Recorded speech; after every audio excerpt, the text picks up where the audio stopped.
revoir un petit peu certains réglages et tout. Parce que normalement, si vous vous souvenez, quand vous avez installé le VNC, vous avez demandé des codes administrateurs. Et après, à partir de là, en réalité, on peut régler de deux façons. On peut régler soit en lecture-écriture, on va dire, où là, si vous connectez, vous aurez la main sur l'autre machine, ou bien juste en mode lecture, c'est ce que le mot de passe que je vous avais donné.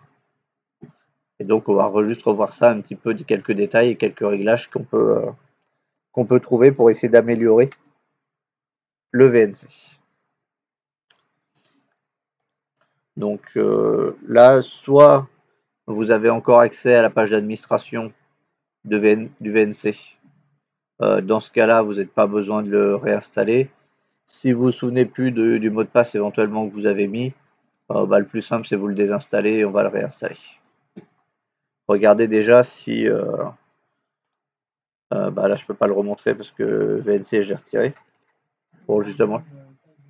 Hein, taille VNC. C'est celui que j'utilise souvent, mais en réalité il y en a d'autres. Hein. C'est pas le seul programme de VNC qui existe, hein, loin de là. Il y a Real VNC, il y a Tide VNC, il y a Tiger VNC. Bon, en gros, dès que vous avez VNC dans le programme, en général, c'est un programme de VNC. Mais du coup, il faut avoir le serveur adapté à ce programme-là. Ils sont pas tous, ils sont pas forcément intercompatibles. Par exemple, le client de connexion de Real VNC ne se connectera pas au serveur de Tide VNC, même s'il est lancé. Les protocoles exacts pour l'enclenchement est un petit peu différent, donc. Du coup, normalement, je dois avoir toujours VNC dans mes fichiers de téléchargement.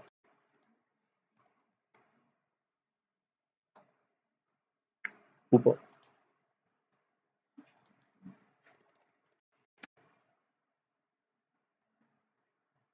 Bon, non, apparemment, je l'ai supprimé. Bon, je vais aller rechercher. Donc, Tight VNC. Hop, avec l'écran, ça marche pas mieux.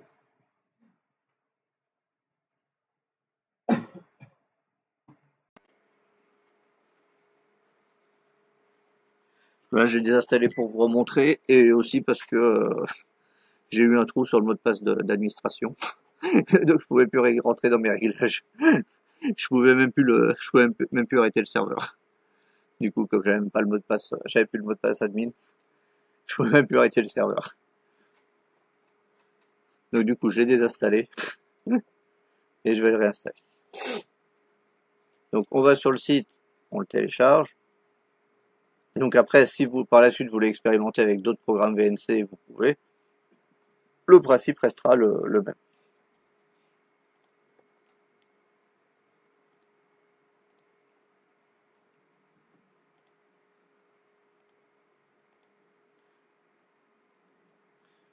Donc là dans le custom, hein, si on va dans le custom, ça peut être intéressant éventuellement pour installer uniquement le serveur.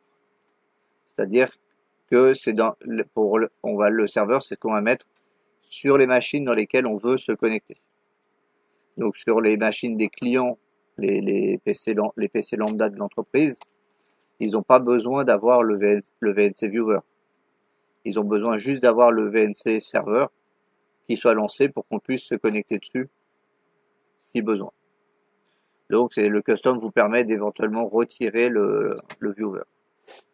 Bon, ici on va laisser les deux.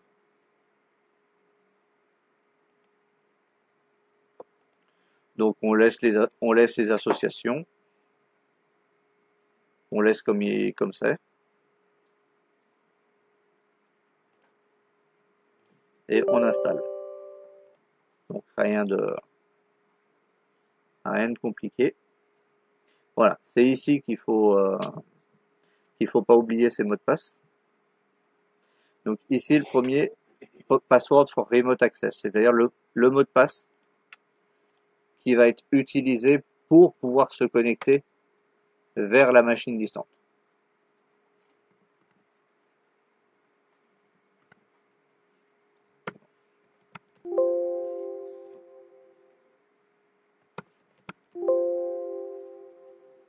et ensuite le mot de passe administrateur qui va permettre de faire des réglages sur le serveur et le TideVNC. Donc en général, il faut éviter de mettre le même entre les deux.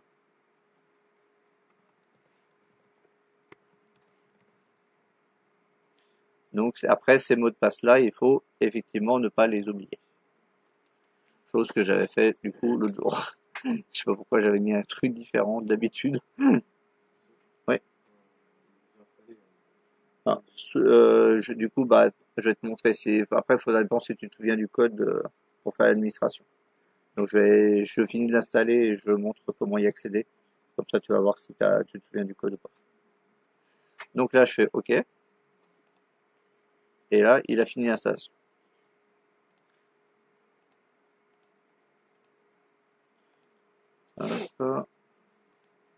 Donc lui, là, vous voyez que vous avez rien sur le bureau parce qu'il ne crée pas automatiquement d'icône. Hein.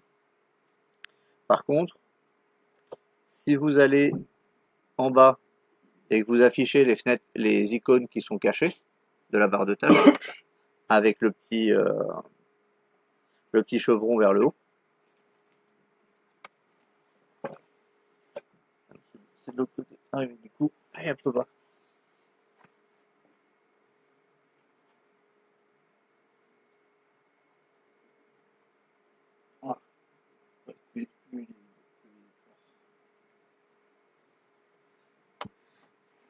Donc si vous cliquez sur cette icône-là,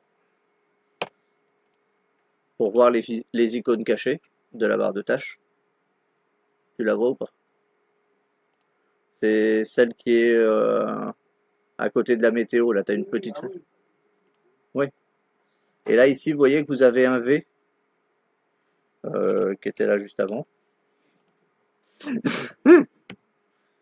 Donc, VNC serveur, donc tight,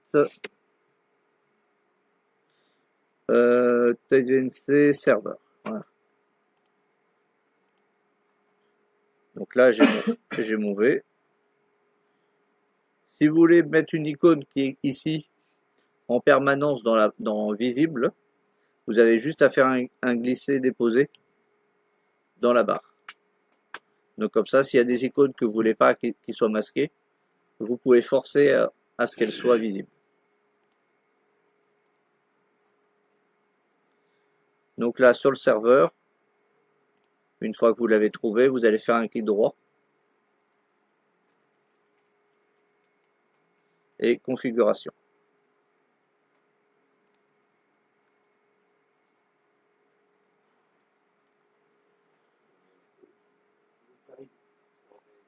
Ouais. Oui, c'est le TideVNC là. Oui, non, c'est ce que je dis. Il y a Real VNC, il y a Tiger VNC, il y en a plusieurs. Mais ce qu'il y a, c'est que les serveurs sont pas intercompatibles entre les marques. Si tu as le serveur de Tide VNC, le programme de viewer de Real VNC va pas se connecter dessus. Il y a une couche un peu à eux, peut-être entre les deux. Entre les deux. Ouais. Pour initier la connexion, donc du coup, c'est pas intercompatible. Mais effectivement, ce n'est pas le seul. Je sais pas si tu te souviens lequel tu utilisais ou pas.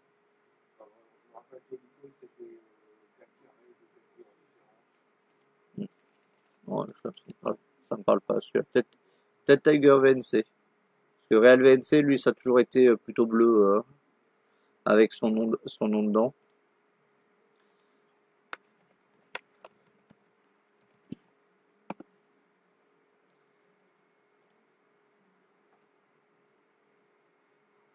Donc, à moins qu'il y avait une icône différente. Ouais, il y a Ultra VNC aussi, il y en a plusieurs. Et l'autre Tiger VNC, il ressemble à quoi lui? Si ça se trouve, il n'existe plus. Hein.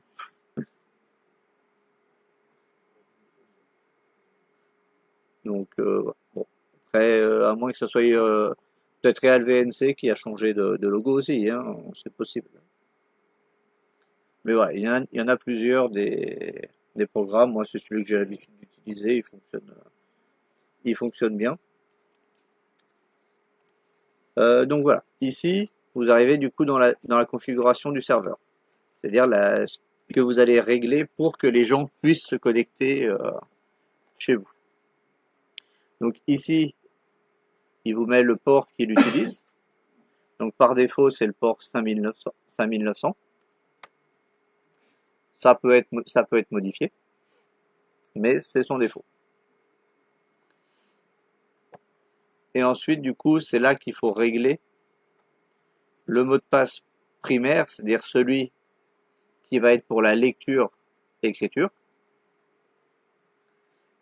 Et vous allez en mettre un aussi pour la lecture seule, qui ne sera pas le même du coup.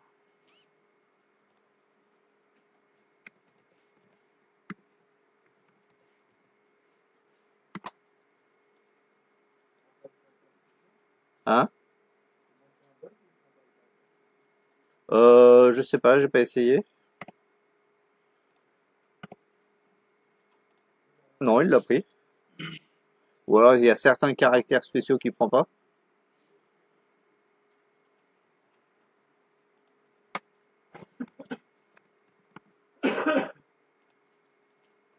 Voilà, donc ça c'est déjà la première chose à faire, parce que du coup, en fonction de la situation, vous n'allez pas forcément laisser la main aux autres pour qu'ils puissent aussi toucher à la machine. Ah, ça peut être une raison. Ça peut être une raison. Donc du coup, si c'est pour l'utiliser à distance, c'est pas forcément le mieux, c'est ça. Hmm.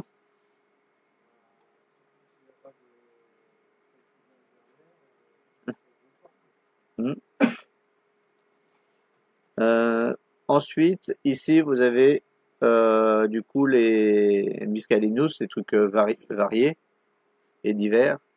Donc, vous voyez que vous pouvez activer ou désactiver le transfert de fichiers. Parce que du coup, si vous êtes connecté en VNC, vous pouvez transférer des fichiers d'un PC à un autre directement. Ça, c'est ce que je vous expliquais pour montrer que s'il y a quelqu'un ou pas qui est connecté, c'est de cacher le fond d'écran. C'est une indication, ça permet d'être une indication qui vous dit qu'il y a quelqu'un qui est connecté à votre machine. Si vous voyez plus votre fond d'écran, ça veut dire qu'il y a probablement quelqu'un qui est dans le coin. Mais si on veut, on peut le désactiver. Donc, du coup, on le saura pas. Donc le mieux, c'est quand même de le laisser. Ça peut donner une indication. Après, show l'icône dans la notification des ARA. Donc c'est là où il y a l'icône en ce moment. Donc on peut la cacher de cet endroit-là. Et après, du coup, j'ai jamais essayé de se connecter en passant en mode RDP au lieu de VNC. En mode bureau à distance. Les mots de passe, le premier, c'est quand tu vas être en lecture-écriture. C'est-à-dire si tu donnes à quelqu'un l'accès à ta machine, il pourra modifier, il pourra utiliser ta souris et tout il pourra utiliser la machine à ta place. Donc ce qui peut être utile justement pour de l'assistance. Mais là, si tu veux montrer juste quelque chose à quelqu'un pour une présentation ou quoi, bah du coup tu vas pas le mettre en lecture-écriture, tu vas lui donner le mot de passe juste pour la lecture seule. Ensuite, accès web, bon j'avoue que je m'en suis jamais servi, il passe par Java, donc bon on va pas. À la limite on pourrait presque le désactiver. Donc après c'est pour bloquer certains éléments. Et après c'est pour utiliser les pilotes, meilleurs pilotes graphiques un peu si nécessaire.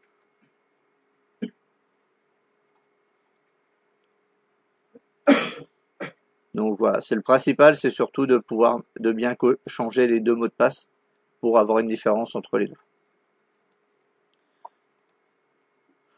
Donc les ports, on peut rajouter des ports supplémentaires, mais surtout ça peut aussi permettre si on regarde là en fait, de déterminer des zones des zones d'écran. Par exemple, là, si je mets un port 5001, il va afficher qu'une zone de 640 par 480. Donc, si on veut, si on a une fenêtre qui est toujours exactement au même endroit pour une présentation ou quoi, on peut dire du coup, plutôt que d'afficher tout l'écran, on partage que un secteur de l'écran qui ne bougera pas et qui restera toujours le même pendant cette présentation. Du coup. Bon, ça c'est un peu plus avancé, mais ils ont quand même cette possibilité-là. On peut faire des ports différents en fonction des zones d'écran que l'on veut montrer. Donc si on n'a pas envie de montrer tout l'écran pour une autre, on peut varier. Ici, oui, il faut toujours être au-delà des 1025 et être sûr de pas que ça soit pas un port qui soit déjà utilisé. Mais oui, non, là tu peux le. C'est juste que par défaut ils mettent 5901 comme port supplémentaire puisque le port de base est à 5900. Mais dans la théorie, effectivement, tu peux prendre ce que tu veux. Tu pourrais prendre 12450, ça marcherait aussi. C'est juste qu'il faut l'indiquer au moment de te connecter à la machine, le port à utiliser en fonction du secteur à utiliser. Mais donc oui, tu peux tout à fait mettre n'importe quoi. Si tu n'utilises pas le bureau à distance sur la machine, tu peux même mettre 3389. Du moment que tu n'utilises pas tant que tu n'as pas activé le bureau à distance sur cette machine-là, tu peux utiliser le 3389 même. Bon, même si c'est à éviter, parce que si jamais à un moment tu actives le bureau à distance, tu risques d'avoir un conflit. Mais dans la théorie, effectivement, tu peux mettre n'importe quel port.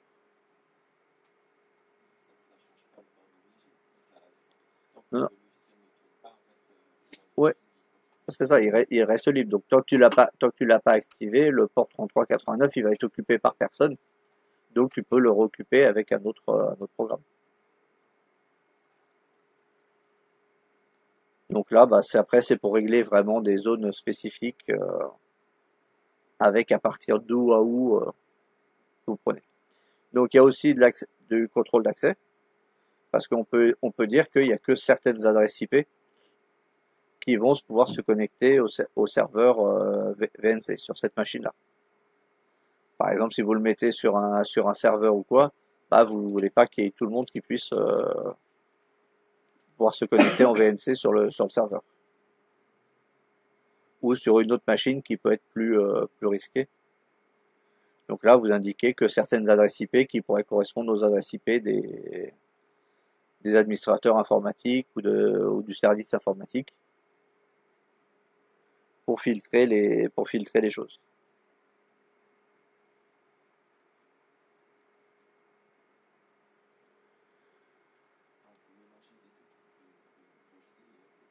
Oui.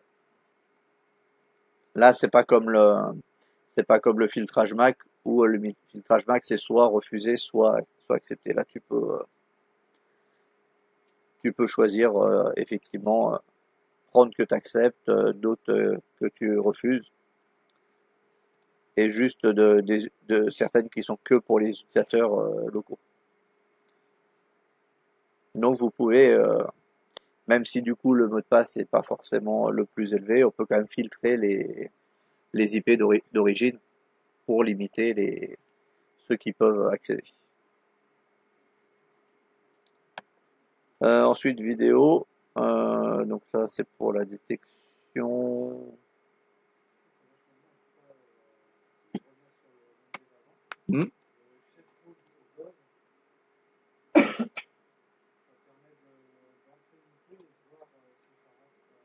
Ouais, je pense que oui c'est ça du coup.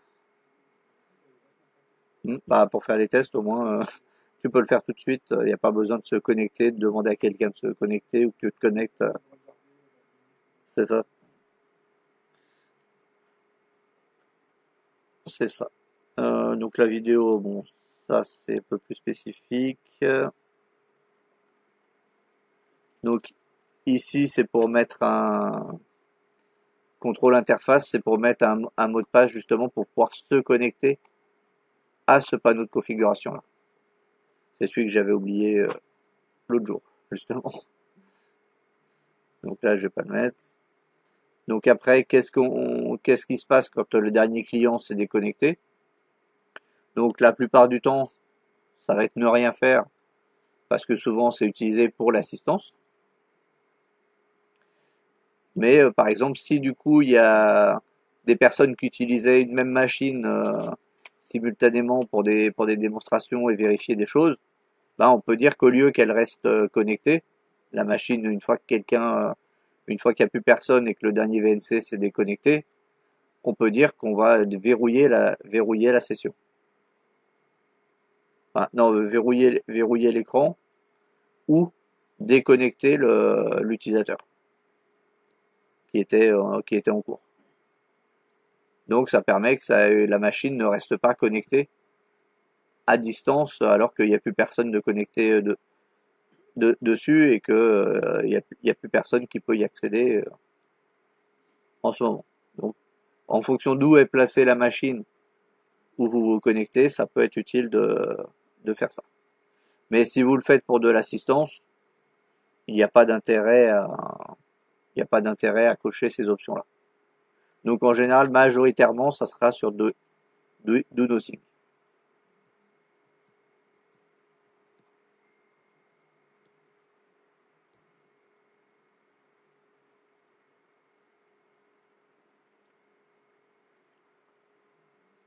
Donc ça, c'est des règles au niveau du partage.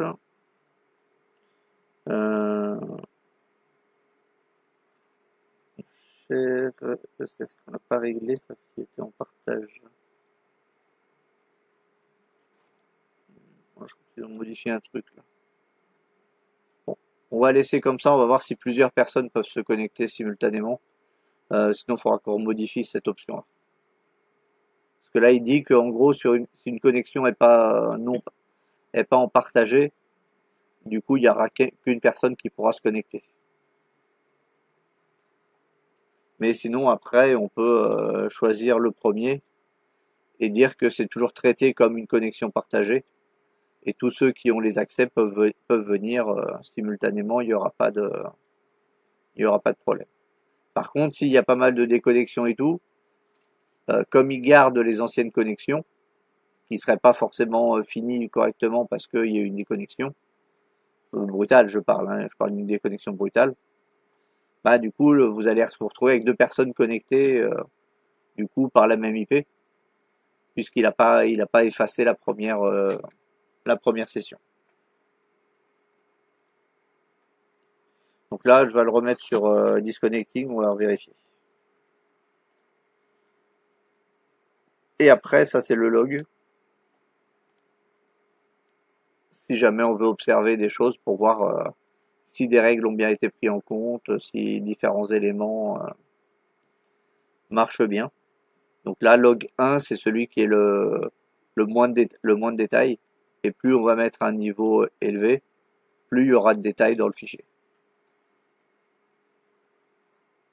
Là, si je regarde, normalement, il ne doit pas encore y avoir de log.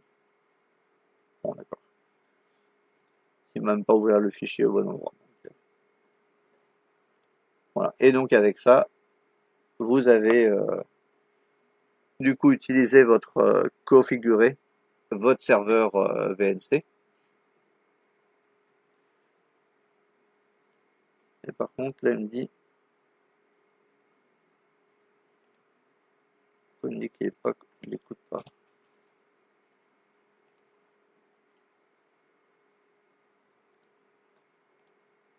Moi, je suis pas sûr qu'il ait bien démarré là. A priori, je n'ai pas l'impression.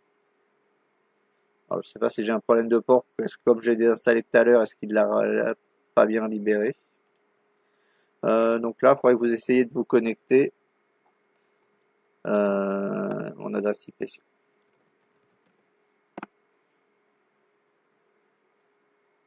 Au 1.17.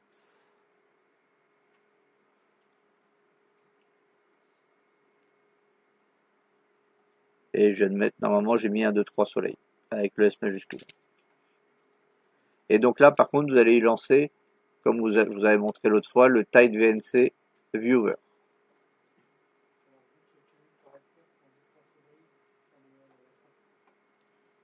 Ah bon? Hein? Ouais. Donc le 1.17. Ouais, a priori, c'est bizarre. Il me semblait que c'était le mot de passe. J'ai inversé les deux mots de passe. 1, 2, 3, je l'ai mis pour. Normalement, je l'avais mis pour le. J'avais rechangé après, justement. Euh, donc là, du coup, il y en a combien qui sont connectés? D'accord. Donc du coup, voilà, ça fait. Ouais, du coup, mais j'ai inversé alors. C'est bizarre. Je pensais avoir. Ouais. Du coup, ça peut faire des trucs bizarres. Ouais. Bon, après.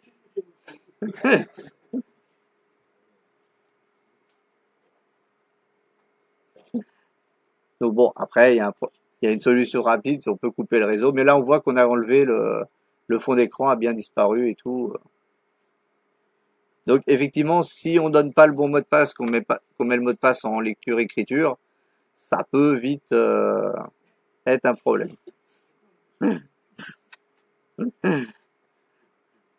Bon, après il y a une solution hein, pour reprendre la main et ensuite je peux déconnecter les viewers et du coup changer le mot de passe. Hein? La fenêtre, oui, parce que du coup il n'a pas encore percuté que ça a déconnecté. Euh,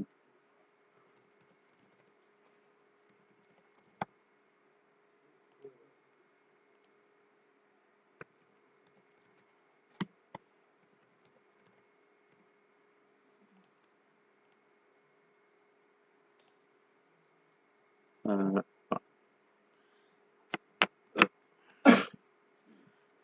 Juste 30 secondes qui redémarre. Mais non. Voilà. Pourquoi effectivement ça peut être un souci s'il y en a plusieurs qui sont connectés en mode lecture-écriture. Après, si toujours dans une opération de maintenance, ça peut être utile parce qu'il y a un technicien qui commence à faire quelque chose, il a un blocage et un responsable peut se connecter aussi en lecture-écriture pour terminer pour résoudre le blocage. Mais bon, là, dans ce cas-là, on sait qu'il n'y a pas de problème, il n'y a pas de conflit, il y en a pas non plus 5 qui vont utiliser la souris simultanément. Donc ça m'était arrivé notamment justement à Confo, à un moment il y avait besoin de rentrer un code administrateur et j'avais pas de code de compte administrateur. Bah du coup la personne à qui j'ai demandé plutôt que de se déplacer, d'aller de venir à mon bureau, taper le code, repartir et tout, bah, elle s'est connectée directement au VNC sur la machine. Il y avait déjà la fenêtre qui était lancée, elle a mis le code et elle s'est redéconnectée. Donc même si elle était pas loin, au moins ça.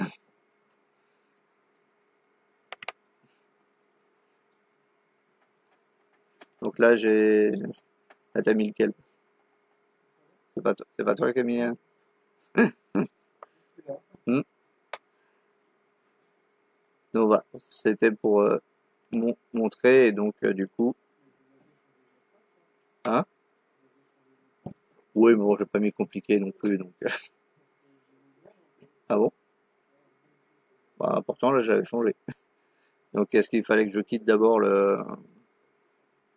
Fallait peut-être que je shutdown pour qu'il reprenne en compte. Hmm. Par contre, ce qui est bizarre, c'est que. Pourquoi t'as toujours la main alors que j'ai quitté le serveur?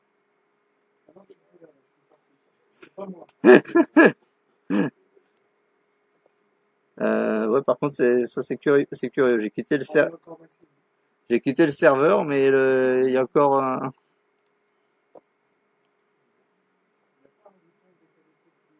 Bah, j'ai fait shutdown le serveur, le DNC serveur.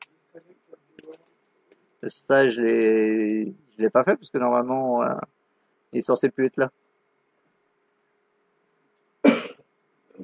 Euh, ah d'accord, oui, ben, j'ai 3 serveurs.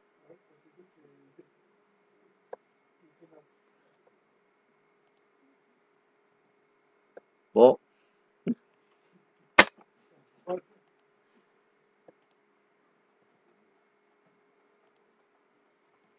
après, un troll qui est marrant à faire à quelqu'un, c'est dans le plus ou moins dans le même bureau ou quoi, c'est vous branchez une souris sans fil à un PC.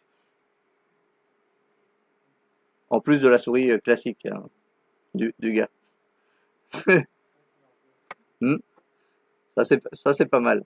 Le gars il va faire bizarre. Ma souris elle bouge toute seule. Hein? Mais, hmm,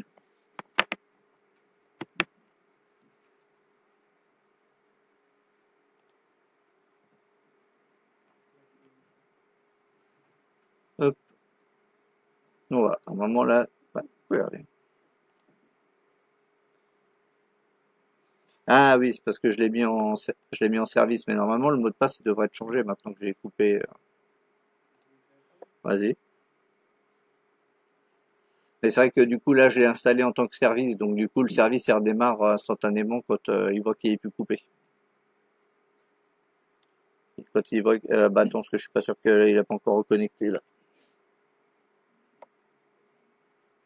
Si ça devrait être bon là.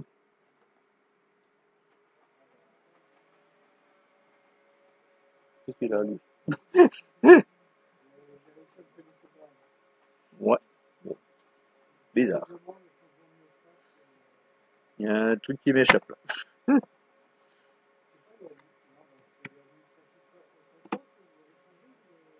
Non, le primaire et le view only.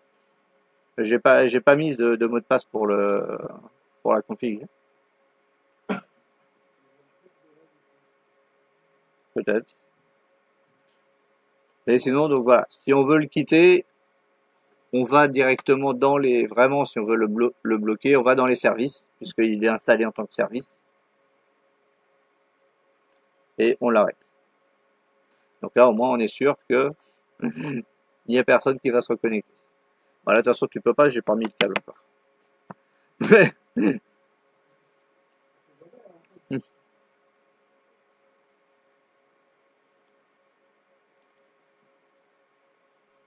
Après, je sais pas s'il faut le repasser carrément en manuel ou si en le laissant en automatique, ça bloque. On va attendre de voir, mais voilà. C'est quand même le VNC, on voit que c'est assez simple et tout. Et après, normalement, les gens sur les postes clients, ils n'ont pas besoin d'aller l'arrêter et tout. Normalement, il n'y a qu'une seule personne qui peut se connecter dessus. C'est les personnes qui s'occupent de l'informatique. Donc normalement, il n'y a pas de raison qu'il y ait 5 personnes qui se connectent simultanément sur la même machine.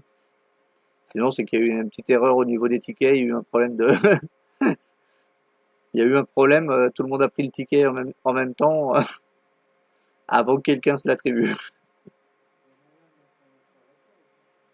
Bah, du coup, oui, ça peut être un observateur s'il a le code pour être en lecture seule, par exemple. Bah, au moins, il pourra regarder ce qui se passe. Ah, sur GLPI, oui. Oui. Mais en général, l'observateur, lui, c'est pour faire de la surveillance, être sûr que tout se passe bien et tout.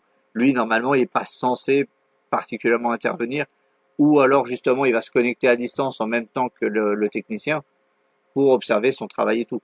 Ça peut être justement si c'est le cas d'un stagiaire ou d'un nouveau qui est arrivé dans le service, pour surveiller, voir comment ça se passe et tout, comment il intervient sur les machines et tout.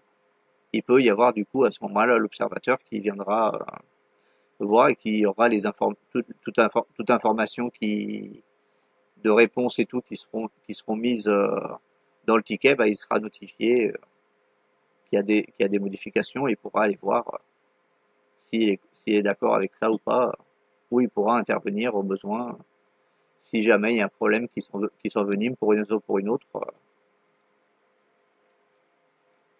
Au niveau des réponses, c'est un peu sec d'un côté ou de l'autre. Au moins, il est là pour voir et éventuellement intervenir. Donc c'est plutôt ça son rôle de l'observateur. C'est pas lui qui va régler le problème.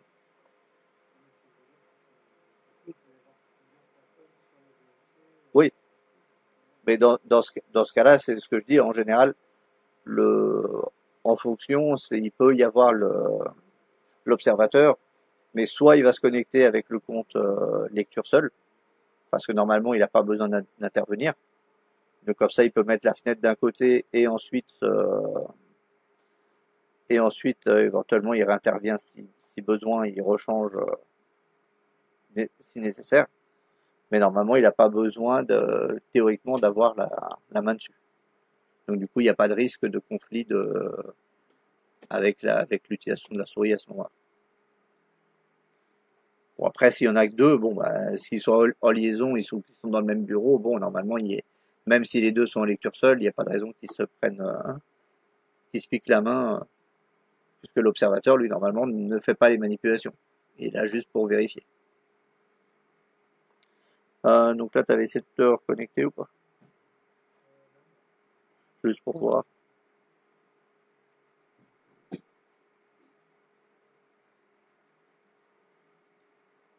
Non, pas. Donc juste pour montrer là, vous ne reconnectez pas. Je vais juste montrer un truc. Hein? Ouais, bah, du coup, j'ai relancé le VNC. Donc, il a relancé, comme j'étais en démarrage automatique, il a relancé le service. Mais là, c'était juste pour montrer. Là, je vais faire Tide VNC Viewer. Là, je vais mettre ma propre machine.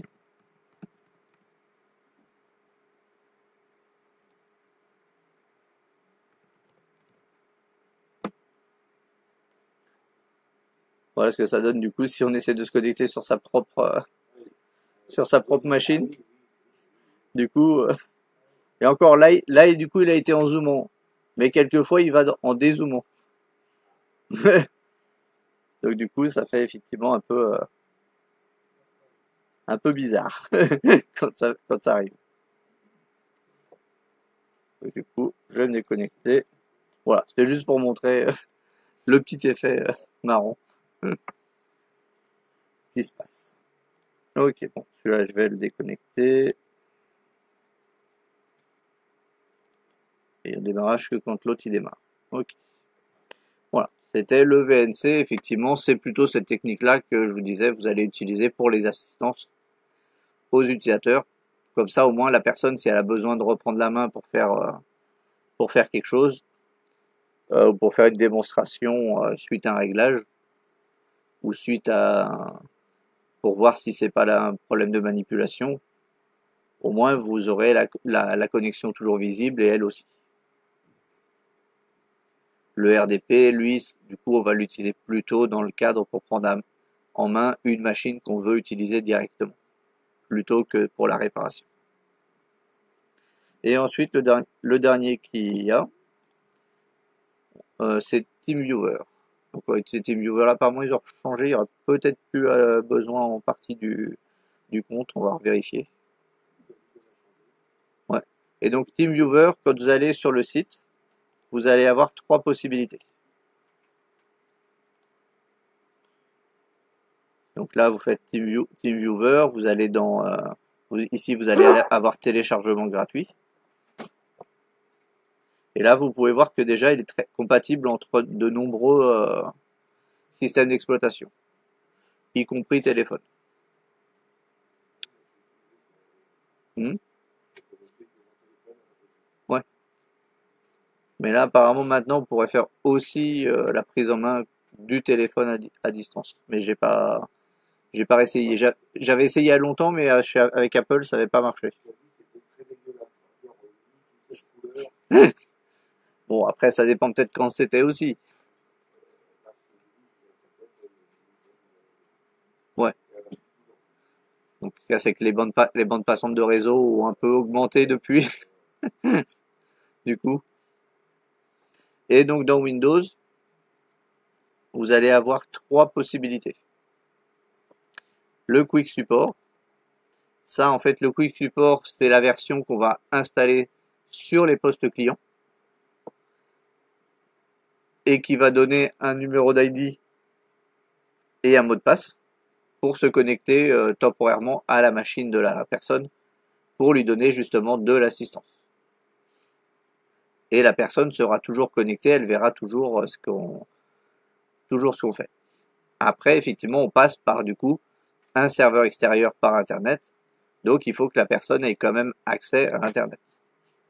Sinon, si elle n'a pas accès à Internet, vous ne pourrez pas l'aider par ce biais-là.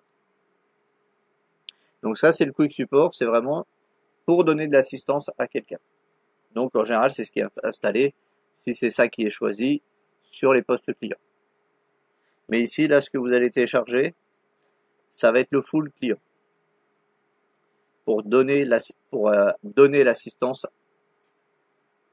qui va permettre de se connecter sur le Quick Support de quelqu'un, par exemple. Ou entre un autre full client. Ensuite, on a TeamViewer Host. Ça, à la limite, c'est un peu plus fait pour les serveurs et tout. C'est pour se connecter à distance sur un appareil où du coup, il n'y a personne derrière. Donc, il n'y a personne pour vous donner le mot de passe et vous donner le code. Donc, vous l'installez ça sur le serveur. Vous notez la première fois, vous déterminez un mot de passe, vous récupérez le nom d'ID et après vous pourrez vous connecter directement sans avoir besoin que quelqu'un vous donne un numéro, vous réinitialise un mot de passe. Donc ça, c'est plus pour la connexion à distance pure dans le cadre d'une utilisation où il n'y a personne derrière. Et après, faut se loguer si on veut avoir le fichier MSI à déployer dans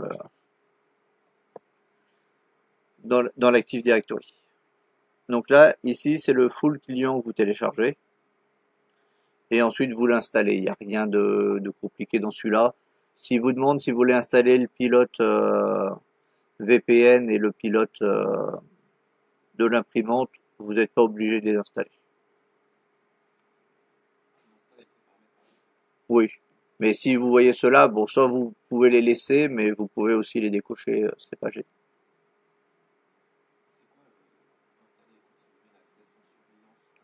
Ça, justement, c'est l'équivalent du mode host. C'est-à-dire que tu pourras te connecter sur cette machine-là sans avoir besoin d'avoir quelqu'un derrière pour valider la connexion.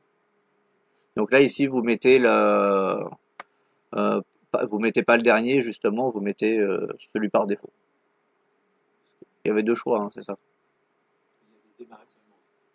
À démarrer seulement, c'est juste pour le lancer en mode portable sans l'installer. Bon, là, on va l'installer quand même.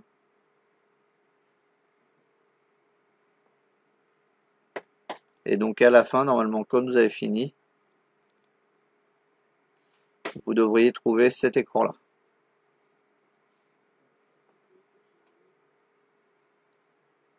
Une fois que c'est fini.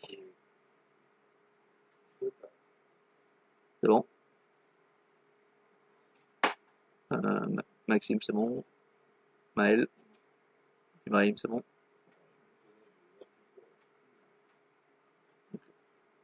Installe-le et pour voir, comme ça tu verras.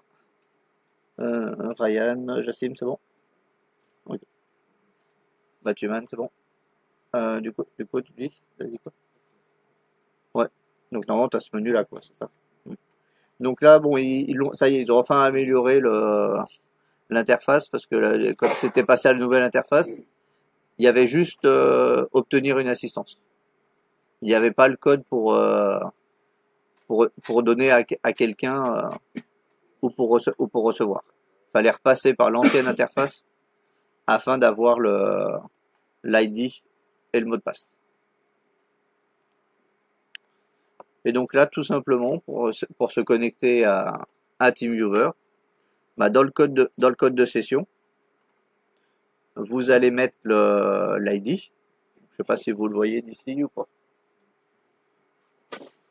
Oui, c'est avec le mien. De toute façon, je pourrais toujours déconnecter si nécessaire. Donc là, vous mettez l'ID qui est ici dans le code de session. Et normalement, après, il va vous demander un mot de passe.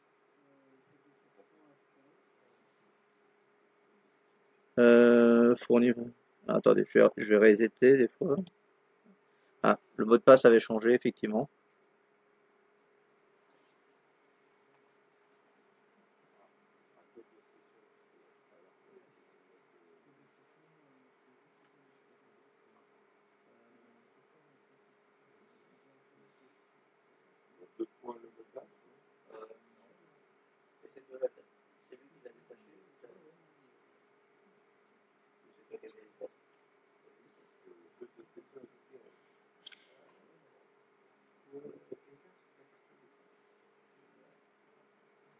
Encore régler des trucs. Du coup, attendez, je vais faire autre chose.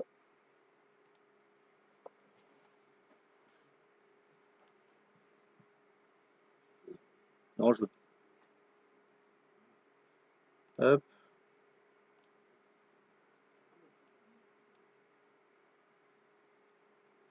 Alors, du coup, c'est différent la session. Mais par contre, là, rejoindre une session. Donc, c'est encore un truc. Donc, du coup, ils n'ont encore pas tout à fait réglé le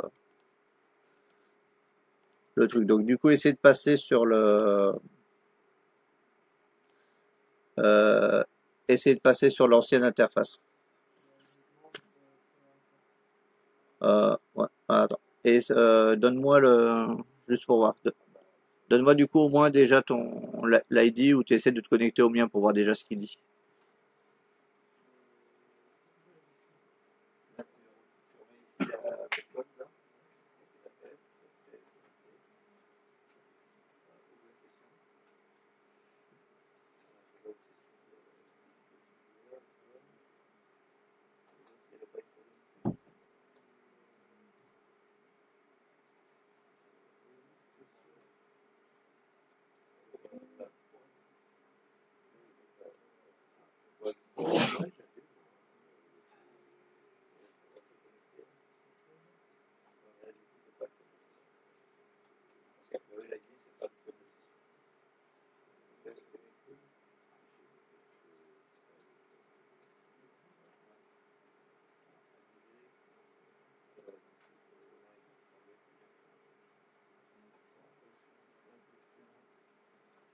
Et voilà.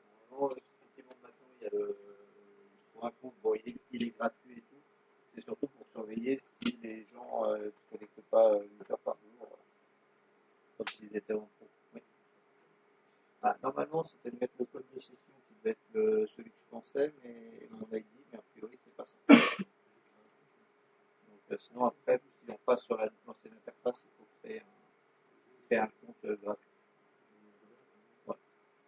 Donc après, bon, vous verrez ou pas si vous souhaitez créer le compte, c'est pas grave, on va pour le tenter. Mais ce qu'il y a, c'est que le compte, ça sert surtout pour du coup vérifier que ça soit bien de l'utilisation professionnelle. Enfin, qu'il n'y ait pas d'abus d'utilisation personnelle dans le cadre du pro. Parce que les sessions sont gratuites avec avec TeamViewer, mais dans le cadre où c'est pour une utilisation personnelle. Et par exemple, une session d'utilisation personnelle, au bout de 3 heures, elle va être, ça, vous allez être déconnecté. Vous pourrez vous reconnecter derrière, mais je pense qu'après, il va surveiller. Alors, je vais voir si par contre je retrouve pas mon mot de passe. Ah,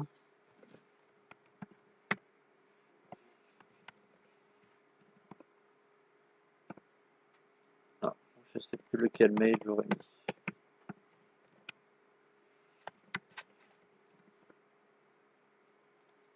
Alors, quelle variation?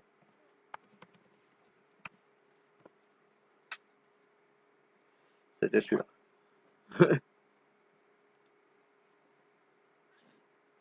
Je vais essayer de me connecter du coup à quelqu'un pour voir si ça marche avec juste un compte de celui qui veut se connecter.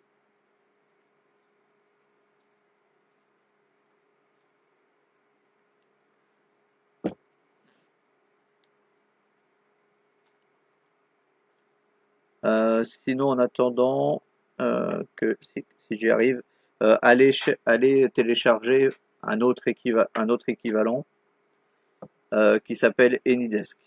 Donc apparemment, ils ont modifié un peu la présentation, ça a l'air un peu plus clair.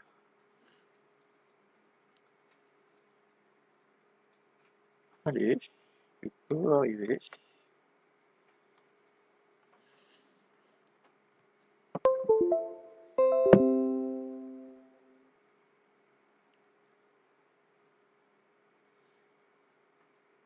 Tu peux arriver, la 4G, à te connecter.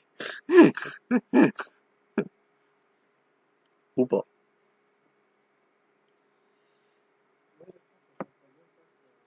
Ouais, enfin, on peut l'installer, mais par défaut, il se lance, il lance tel quel. Donc, ça va ressembler à, euh, vous devez arriver ici, comme si vous l'avez installé.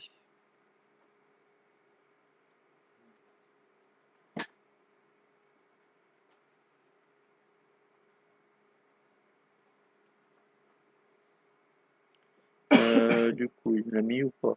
Alors, à mon avis, à tous les coups, il me l'a mis dans les spams. Hmm. Ah, au moins, il demande quand même avant de donner. C'est pas plus mal. Donc après, on accepte, on n'accepte pas, et là, on accepte avec un bouclier. Donc, je pense qu'après, on a plus de priorité pour couper des choses. Donc, ou alors, là, si tu bouges la souris, oui, t'as accès. Donc, je pense qu'après, j'ai peut-être plus la priorité pour reprendre la main que si j'ai lancé avec le bouclier, que si j'ai juste accepté. Je pense qu'il doit y avoir un problème de question de priorité. Mais donc là, du coup, bah, tu as la main, donc tu peux baisser la fenêtre. Donc, peut-être aussi. Bah, on verra bien si quand quelqu'un essaye de se connecter,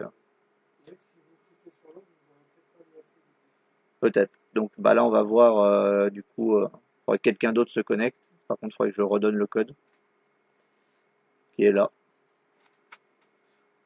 On va voir on va voir ce que ça dit.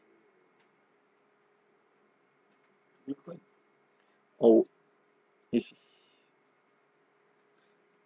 Donc là, je fais, bah, tu vois, par exemple, là, je peux faire accepter que sans le bouclier. Et là, du coup, je sais pas si vous êtes deux à déplacer ou. Hmm, d'accord. Bon, bah. Du coup, il faudrait que je vérifie la différence entre les deux. Donc voilà. Ça, c'est une façon qui peut permettre aussi de se connecter. Et celui-là, on voit qu'il y a carrément un chat, du coup, qui est aussi présent. Ah, toi, tu peux pas cliquer? D'accord. Et Maël, tu peux cliquer, toi, ou pas? Non plus. Après, ça dépend, parce que du coup, si je le remets ici, euh, profil, voilà. Parce que ici, voilà, du coup, c'est après, je choisis. Voilà, elle a des accès par défaut, mais après, je peux déterminer que c'est moi qui détermine soit le partage d'écran, soit l'accès intégral. Donc là, si je fais ça, normalement, elle devrait pouvoir cliquer maintenant. Hein? Hmm. Non, toujours pas.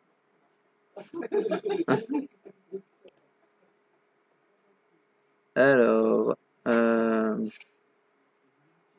pourtant, c'est marqué utiliser avec le clavier et le souris. Pourtant. Alors, moi, je sais pas pourquoi il. Attends. Euh, Est-ce que c'est le bouclier ou pas? Parce que là, du coup, je vais essayer la même chose ici. Accès intégral. Toi, t'avais pas le bouclier à la base. Ouais. Non, toujours pas cliqué. D'accord, donc peut-être que le... Hein? Ah, peut-être. Donc essaye de cliquer ailleurs, Maël, du coup, sinon aussi. Ah, ailleurs que sur la fenêtre d'Anydesk, non plus.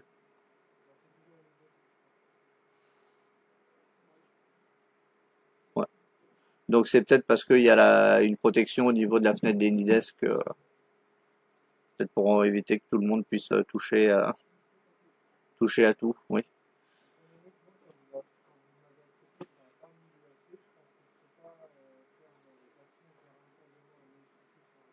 D'accord, peut-être. Donc ça veut dire qu'il n'y a qu'une personne à la première qu'on donne avec le bouclier qui a accès.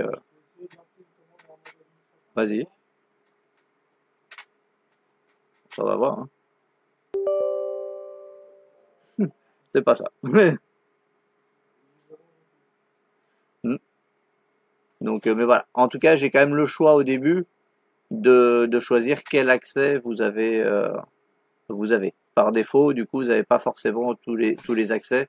Vous pouvez faire certaines choses, mais pas tout. Et après, je peux déterminer du coup les autorisations que je donne. L'avantage, par contre, de celui-là, c'est que du coup, il n'y a pas besoin de compte et tout. Et il est rapide à utiliser. Là, en réalité, il est même pas installé sur la machine. Là, il est juste lancé. Si on veut l'installer sur la machine, on a l'option installer Anydesk sur l'ordinateur. Donc, ça peut être rapide. Et donc, par contre, celui-ci, c'est encore une fois, on passe par un serveur, par un serveur tiers pour, hein, alors attends, il est où?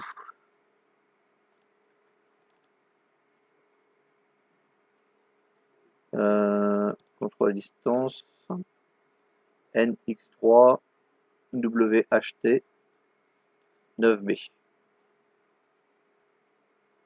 Voilà. Donc fallait là t'avais créé un compte, c'est ça? Ouais. Donc il fallait là créer un pour effectivement pour TeamViewer, faut au moins que la personne qui se connecte ait un compte. Pas la personne sur laquelle vous vous connectez, mais la personne qui va établir la connexion. Donc elle a besoin d'un compte. Les autres non. Donc là, bah du coup, après ici, je peux terminer la session si je veux. Ici, je vois la liste des personnes qui sont connectées avec leur propre ID. Ça fait que du coup, je peux autoriser le contrôle à certains, mais pas forcément à d'autres. S'il y en a beaucoup qui sont connectés, je peux dire que je refuse le contrôle à tout le monde, sauf à une personne.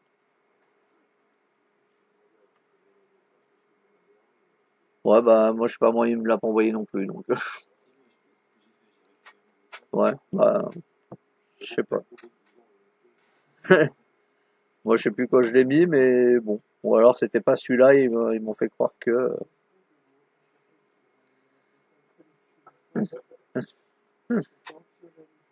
Hmm. Ils m'ont peut-être fait croire que c'était utilisé.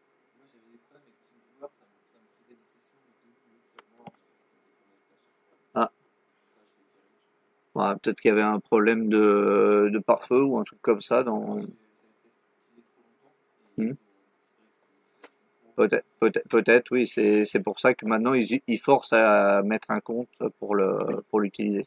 Si on l'utilise trop, bon, je pense qu'ils ont dû renforcer ça après quelques temps après le Covid. Parce que j'avoue qu'au moment du Covid, bah moi c'est comme ça que je me connectais à mon boulot avec TeamViewer. Au bout de 3 heures, ça me déconnectait, je me reconnectais.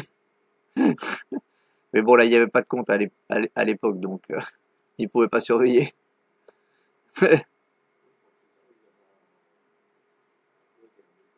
Hmm. Bah, moi, j'avais mis directement le sang. En fait, j'avais déjà configuré un petit peu avant le Covid. Je sais plus pourquoi j'avais décidé de faire ça. Et du coup, bah, j'avais configuré justement un accès sans assistance. Donc ça fait que le mot de passe il changeait pas. l'ID changeait pas, donc j'avais pas besoin de quelqu'un valide ma session derrière. Donc ça fait que je pouvais me reconnecter automatiquement de n'importe où.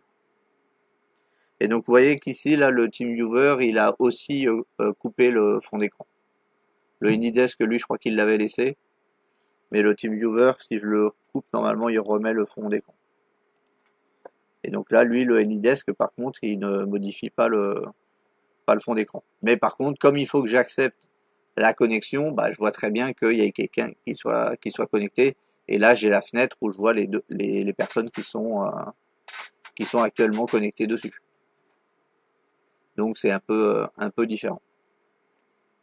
Donc, mais là, ils ont arrangé l'interface parce que la dernière fois que je l'avais utilisé, c'était pas dans quel sens qui se connectait à qui était pas des plus clairs. Donc du coup, et là du coup, bah il y a un chat et on pourrait du coup envoyer directement un message à l'autre personne. Je sais pas comment ça vient. Et après, on peut du coup, on peut bloquer le son. Enfin voilà, il y a plein d'éléments qu'on peut bloquer. Hein? Le AnyDesk, oui, en haut, il y a les noms. Non, c'est pas ça? Ah, sur le curseur. Ah oui. Bah, du coup, quand il y a plusieurs personnes pour savoir qui fait quoi, des fois, qui va cliquer où, ça permet de mieux repérer s'il y en a une dizaine. on sait qui et où. Donc oui, le seul truc par contre où a priori vous n'avez pas spécialement les droits, c'est sur la fenêtre AnyDesk elle-même a priori. Hein? Ah. Je sais pas après comment il a trouvé. Hmm. Ah oui, bah peut-être avec Guyot il a dû taper. Ouais. Ah, du coup il n'y a pas besoin du code si on connaît l'ID. Ah oui, oui d'accord, oui, je suis bête. C'est comme le port-salut, il est marqué dessus. Du coup, hein. Du coup oui, t'as le sien. Mais bon, étant donné que là, on n'est pas en mode où on accède directement sans autorisation, c'est pas gênant. Le TeamViewer aussi, normalement, si vous l'avez pas configuré en mode hôte, vous aurez la personne sur laquelle vous essayez de vous connecter aura un message pour dire que quelqu'un essaie de se connecter dessus. Mais en tout cas, effectivement, si vous voulez pas installer sur une machine le TeamViewer complet et tout, mais sur la machine que vous voulez dépanner, bah vous lui faites directement installer le TeamViewer Host, TeamViewer Quick Support, pour vraiment juste donner l'accès en modification temporairement. Et après, du coup, là, du coup, après, bah, vous pouvez faire votre intervention. Et vous pourrez pas vous reconnecter de toute façon derrière, puisque le mot de passe, lui, aura changé dans ce cas. Bon, par contre, bien sûr, si à un moment vous avez un coup de téléphone qu'on vous demande d'installer TeamViewer Quick Support, bon, faut quand même être sûr de qui vous avez derrière au téléphone. Parce que sinon vous allez lui donner l'accès complet à la machine. Ah, faut peut-être que je te déconnecte.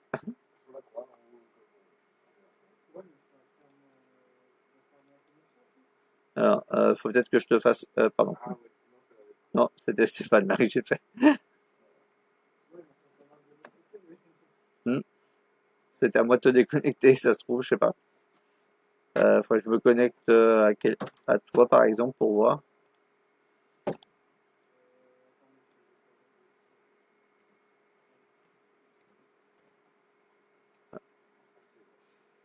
J'ai vu un truc passer.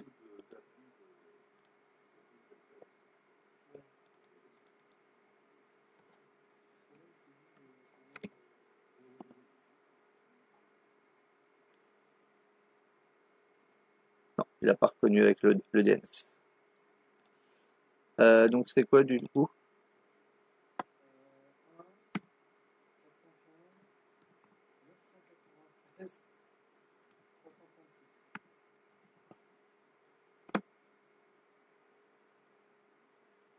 Voilà. Là normalement, t'acceptes. C'est ce que je vois du coup. Ok, donc ça se présente comme ça. Et à mon avis, pour se déconnecter, tu fais directement ici. Là, tu as le nom de la session en haut, de la fenêtre principale. Normalement, si je fais ça, ça me déconnecte.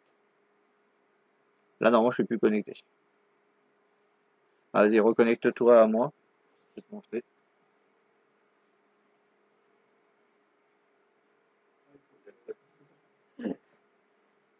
Ça sera mieux.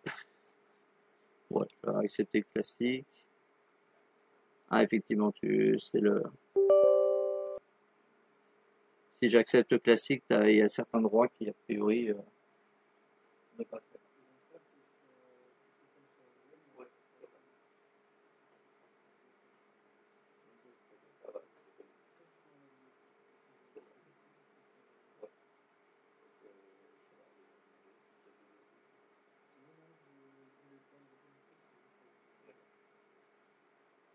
Donc, effectivement, si vous voulez fermer vous-même, c'est directement au haut de la fenêtre, comme vous avez des onglets, comme pour les navigateurs, et vous cliquez sur la croix en question.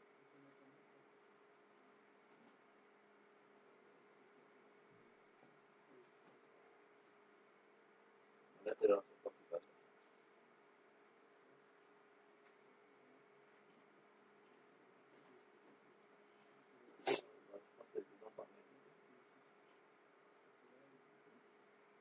Donc oui, bien sûr, bon là effectivement il n'y avait pas de mot de passe, il y avait juste l'acceptation. Mais dans les paramètres, on peut aussi rajouter un mot de passe. Ou directement, si on clique sur le cadenas à côté de son identifiant, on peut mettre un mot de passe. Et après, on détermine avec le mot de passe directement l'accès où la personne a droit. Donc là, par exemple, si je mets un mot de passe et qu'il se reconnecte, euh, du coup, là, ça sera un accès sans surveillance. Donc, il n'y aura même pas de confirmation.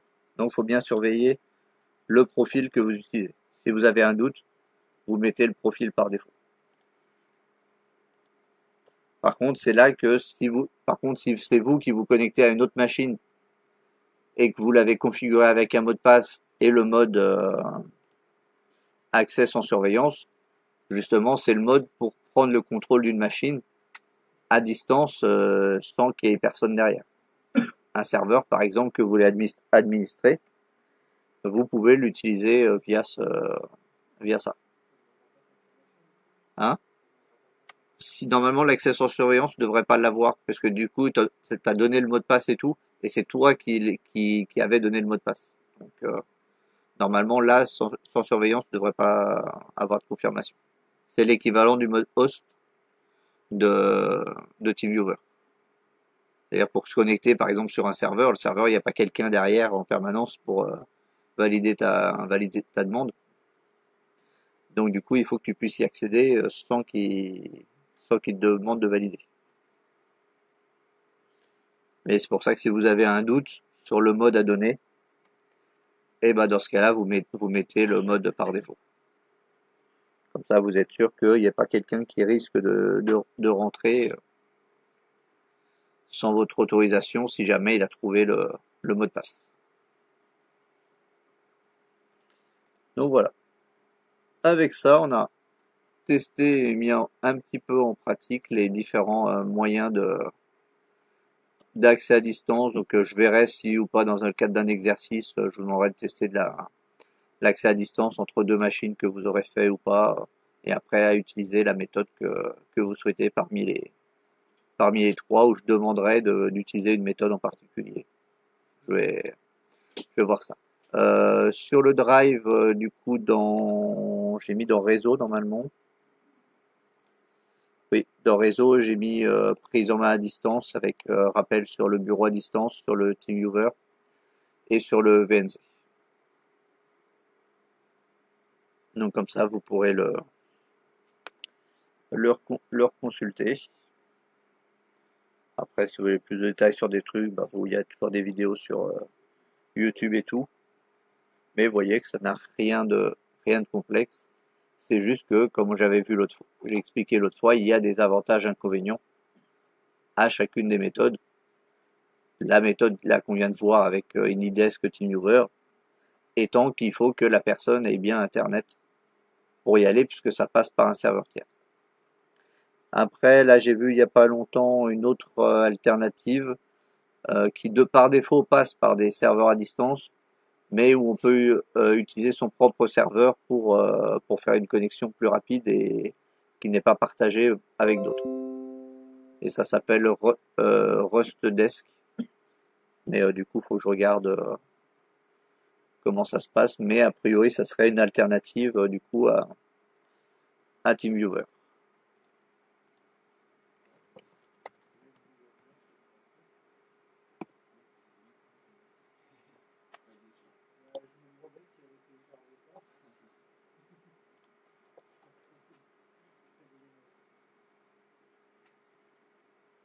Vous voyez, ça ressemble à ça du coup. Donc on voit que ça ressemble quand même pas mal à TeamViewer avec le contrôle. On peut mettre un mot de passe. Et a priori, on peut même connecter des Linux, des Mac, des Android. On peut connecter avec un peu tout. Et l'avantage, c'est que du coup, on peut héberger son propre serveur plutôt que d'utiliser un serveur partagé entre pas mal de monde. Donc, ça peut être potentiellement une alternative à utiliser, à tester potentiellement.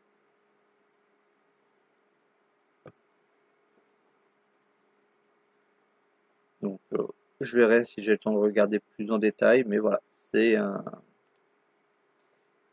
élément que vous pouvez héberger vous-même. Par exemple, il pourrait potentiellement être installé ici et servir de serveur de relais pour se connecter en RustDesk sur différentes machines, plutôt que de passer par un serveur extérieur.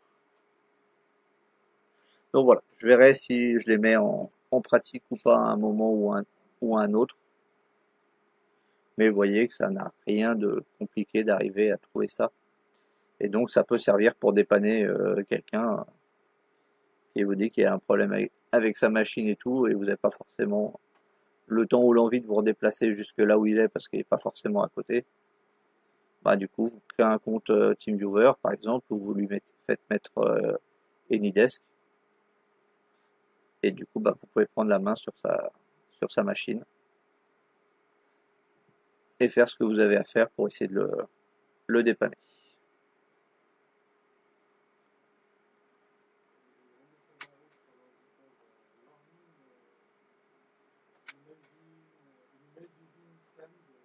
Ah.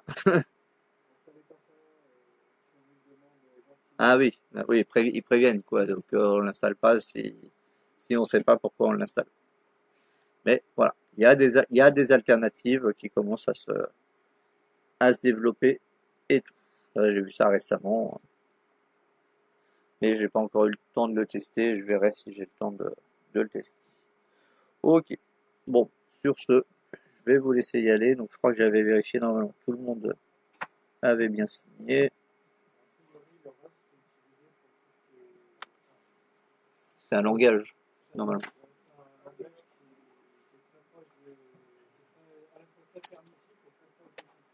Hmm. Hmm. À demain. Hmm. Donc voilà, j'ai vu une petite vidéo il n'y a pas longtemps là-dessus qui pouvait qui peut être potentiellement intéressant. Hein? Ouais. Qui expliquait justement comment utiliser son propre serveur pour faire serveur de relais, quoi. Par exemple, Elma, ils l'ont recodé en Rust. Hmm. Et il faut faire attention parce que ça peut faire tomber des machines chez des clients quand on les scanne. Ça va vraiment très vite. Parce qu'il scanne tellement vite qu'il envoie tellement de ping, c'est ça? On est obligé de briser les choses. On est obligé de rajouter des arguments pour que. Doucement, quoi. Hmm. Au revoir. À demain.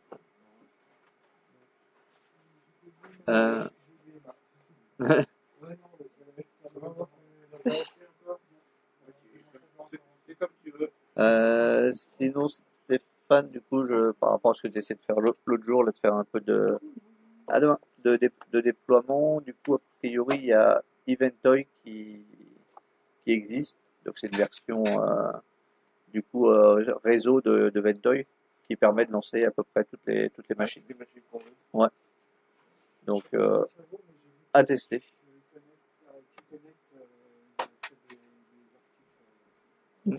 Ouais, surtout que Moi, je voulais savoir comment ça se passait de déployer soit XP à Windows 10, Ouais. soit XP, soit. Ah, ça, effectivement, tu peux le tester avec le WDS ou si tu veux le tester, tu peux essayer avec le Eventoy. Ouais. Quand tu as quelques minutes. Oh, oui. Oui, non, c'est ce que j'en fais. Ok, bonne soirée.